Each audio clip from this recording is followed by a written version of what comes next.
Igloo, le Mac de l'habitat. Salut, c'est Igloo, le Mac de l'habitat avec Cédric Simonin comme Bonjour, maître de Eric. cérémonie. Bonjour, bonsoir ou bonne nuit, parce on la regarde quand on veut cette émission, sur internet, sur Facebook, Igloo en air ou sur topmusic.fr et même sur trianonresidence.fr Aussi. puisque je vous rappelle que vous êtes le patron de Trianon Résidence. Pareil.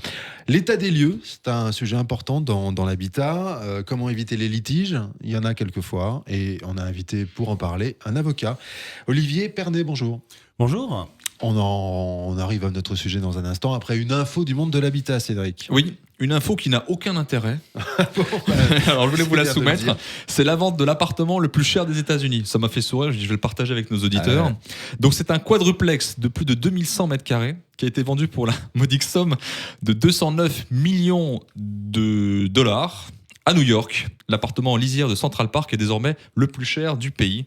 Et l'heureux élu est Ken Griffin, très connu de la société d'investissement, le PDG de la société d'investissement alternatif Citadel, qui serait le nouveau propriétaire de l'appartement le plus cher des États-Unis. Pour la modique somme de 209 millions de dollars, je le répète, il posséderait désormais un quadruplex new-yorkais de plus de 2100 mètres carrés qui comprend 16 chambres, 17 salles de bain, une pour le chien, 5 balcons et une terrasse faisant face à Central Park. Ça fait juste 100 000 euros du mètre carré. Et nous, on parle de logement abordable. En fait, Eric, je pense que Ken Griffith s'est juste trompé sur l'annonce du Bon Coin. Je pense qu'il a acheté un hôtel sans s'en rendre compte. Oui, puis il faut 15 jours pour faire le tour de l'appartement. On ne sait même pas qui y vit finalement. Non. Et c'est pas l'homme le plus riche du monde qui a acheté le plus cher appartement du monde. Non, mais bon, à ce niveau-là, Ouais. on discute plus. Hein. C'est vrai, ça n'avait aucun intérêt. Aucun intérêt. Voilà. Bon, par contre, notre sujet du jour, il en a Ah, de oui. l'intérêt. L'état des lieux, comment éviter les litiges. Avec vous, Olivier Pernet, avocat depuis 15 ans. Vous avez créé votre cabinet à Célestat, puis ouvert des bureaux à Colmar et à Strasbourg. Vos clients sont des particuliers ou des professionnels pour le droit des affaires, droit immobilier et droit du travail, et l'indemnisation du dommage corporel. J'ai tout dit?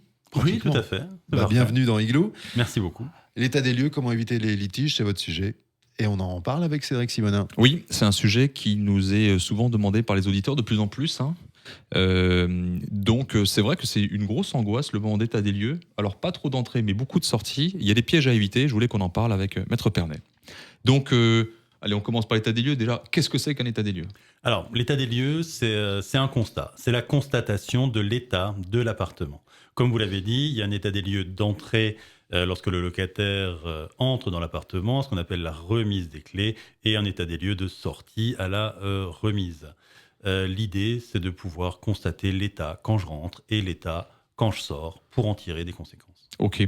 Alors, s'il y a des conséquences, ça veut dire qu'il y a des responsabilités. Quelles sont les responsabilités de chacun? Alors, les responsabilités de chacun, donc c'est la loi qui nous l'apprend, hein, on n'invente rien évidemment. Le locataire a une obligation d'entretien courant. C'est-à-dire qu'il y a un certain nombre de petites réparations qui doivent être faites et de maintenir globalement l'appartement en bon état, au plus proche de ce que l'on a eu quand on a fait la remise des clés et l'état des lieux d'entrée, justement. C'est obligatoire de faire un état des lieux? Alors, c'est absolument pas obligatoire. Si vous me demandez mon avis, j'ai envie de dire que ça devrait l'être. Ça devrait l'être, ça permet de sécuriser les relations locataire-propriétaire. C'est avantageux pour tout le monde de savoir à quoi se référer. L'état des lieux d'entrée est presque le plus important, puisque si il n'y a pas eu d'état des lieux à l'entrée, le logement est réputé avoir été donné en bon état global. Et ça arrive que des gens, des propriétaires ne fassent pas d'état des lieux? Ça arrive vraiment? Ça arrive assez régulièrement. Ah oui. Ça arrive assez régulièrement. Certains propriétaires le font simplement en n'y pensant pas, hein, parce que on signe le bail, on est dans un moment d'euphorie, le locataire rentre, il est pressé d'emménager, on n'a pas forcément le temps physiquement de venir sur place. Et d'autres propriétaires, un peu de moins bonne foi, n'en font pas sciemment pour que certains défauts ne soient pas répertoriés à l'entrée et qu'on puisse en faire le reproche à la sortie. Il paraît que le New-Yorkais là, qui a acheté l'appartement, il n'a pas du tout fait d'état des lieux. lui, Non. hein. Lui, Mais c'est peut-être pas son problème. avocat. Peut-être. Donc ça veut dire que toutes les dégradations seraient imputées alors au locataire lors de la sortie des lieux. Hein. Absolument. D'accord. Donc maintenant, parlons de l'état des lieux en lui-même. Comment ça se remplit? Qu'est-ce qu'on y décrit? Alors, l'état des lieux en lui-même, il y a deux façons de procéder. La façon habituelle, traditionnelle, c'est qu'il y a des formulaires préimprimés qui existent où on fait le tour du logement pièce par pièce, que ce soit le sol, le plafond, les murs, les équipements qui s'y trouvent, cuisine équipée, salle de bain, sanitaire, et les autres équipements globaux qui peuvent se trouver dans l'appartement. C'est vraiment le tour qui est fait. Et pièce par pièce, on fait du sol au plafond, les remarques, avec des cases à cocher, de état neuf à très dégradé. Globalement, c'est comme ça qu'on fait un état des lieux entre propriétaires et locataires directement. D'accord. L'autre façon d'y procéder, c'est de faire ce qu'on appelle un constat d'huissier. C'est donc de recourir au service d'un huissier de justice. Alors, c'est pas un gros mot et c'est surtout pas grave d'appeler un huissier de justice, mais c'est simplement de recourir à un professionnel dont c'est le métier et dont les constatations feront foi. C'est-à-dire que ce que l'huissier va constater s'imposera au propriétaire comme au locataire, sous réserve que tout le monde ait été présent ou invité à la réunion d'état des lieux. Quand vous dites propriétaire, ça peut être une agence aussi qui Bien représente entendu. le propriétaire. Oui. Bien entendu. Oui, j'ai même vu des agences qui délèguent ça à des sociétés externes et qui font les états des lieux, dont j'ai eu l'occasion de voir, qui sont vraiment extrêmement précis en numérique. C'est vraiment très très bien fait. En plus, Il y c'est a- précis au début et puis on évite les problèmes. En fait. Oui, parce que finalement, comment ça se passe lorsqu'il y a litige? Alors, lorsqu'il y a litige, on commence par comparer les deux états des lieux d'entrée et de sortie et on fait le compte des modifications allant dans le mauvais sens, des dégradations, quoi. Là-dessus, il appartient au propriétaire de faire chiffrer les travaux, d'en demander le paiement au locataire. On compense au moins une partie avec le dépôt de garantie, ce qu'on appelle familièrement la caution, qui est un mois de loyer pour les particuliers versé quand on signe le bail, mais ça peut aller au-delà. Il peut y avoir des grosses remises en état et le locataire peut être condamné à payer. Ça veut dire que là, le logement a été vraiment dégradé. Absolument. Et donc là, il y a problème, parce que il y a la caution qu'on ne récupère pas du coup, mais on peut être amené à payer beaucoup plus si on n'a pas entretenu le logement. Ça, c'est important de le savoir quand même. Alors, si on ne l'a pas entretenu, mais visiblement, si Si on l'a dégradé plutôt, dégradé, oui, ouais, oui. tout à fait, si on l'a dégradé. Si on a fait des trous énormes dans les murs, par exemple. Si Alors, on a- alors, Ouais. alors, on peut prendre quelques exemples, hein, parce que finalement, quelle est la notion de dégradation, quelle est la notion d'usure, Mhm. ou d'utilisation normale d'un bien, et puis après, les petits détails, j'ai mis des cadres sur mes murs, quid de ces petits trous, hein, sans faire un trou qui fait 10 cm de diamètre, mais qu'est-ce qu'il y a lieu de faire, une peinture un petit peu défraîchie, qu'est-ce qu'il y a lieu de faire, donc si on peut avoir quelques petits cas comme ça qui sont les plus récurrents que vous avez à traiter. Bien sûr. Alors, ce qu'il faut retenir, c'est qu'il y a ce qu'on appelle une notion de vétusté. C'est-à-dire, c'est l'usure normale du fait du temps. Alors, il y a un certain nombre d'exemples de décisions de justice. Je vous en ai ramené l'une ou l'autre. Alors, on nous apprend, par exemple, c'est la cour d'appel de Colmar, pour ceux que ça intéresse, qui nous dit que la peinture, le papier peint, la moquette ont une durée de vie d'environ 7 ans. Ça veut dire quoi? Ça veut dire que le locataire qui est resté plus de 7 ans, on ne peut théoriquement pas lui demander ou de repeindre, ou de changer les revêtements de sol, ou de changer la moquette, quoi. Voilà.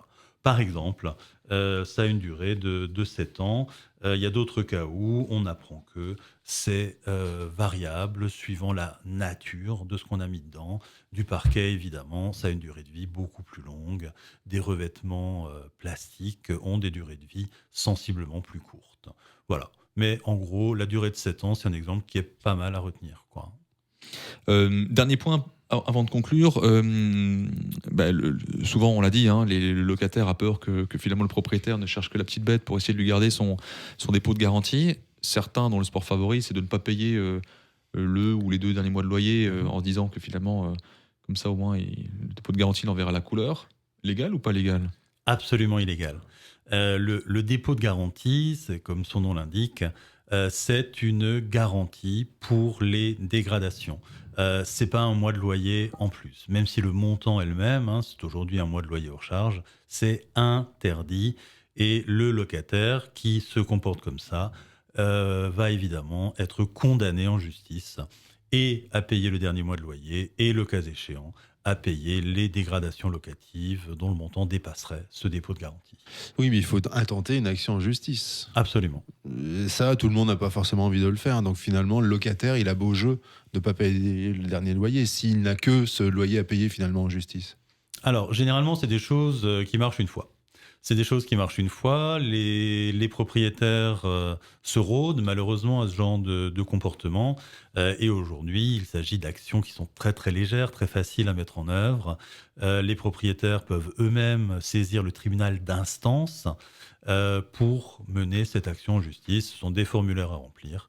Mais évidemment, si on estime que c'est un peu compliqué, on peut faire appel à son avocat.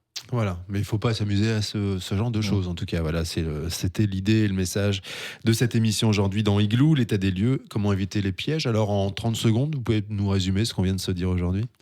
En résumé, il faut être précis. Il faut être précis à l'entrée, il faut tout noter, il ne faut pas être pressé.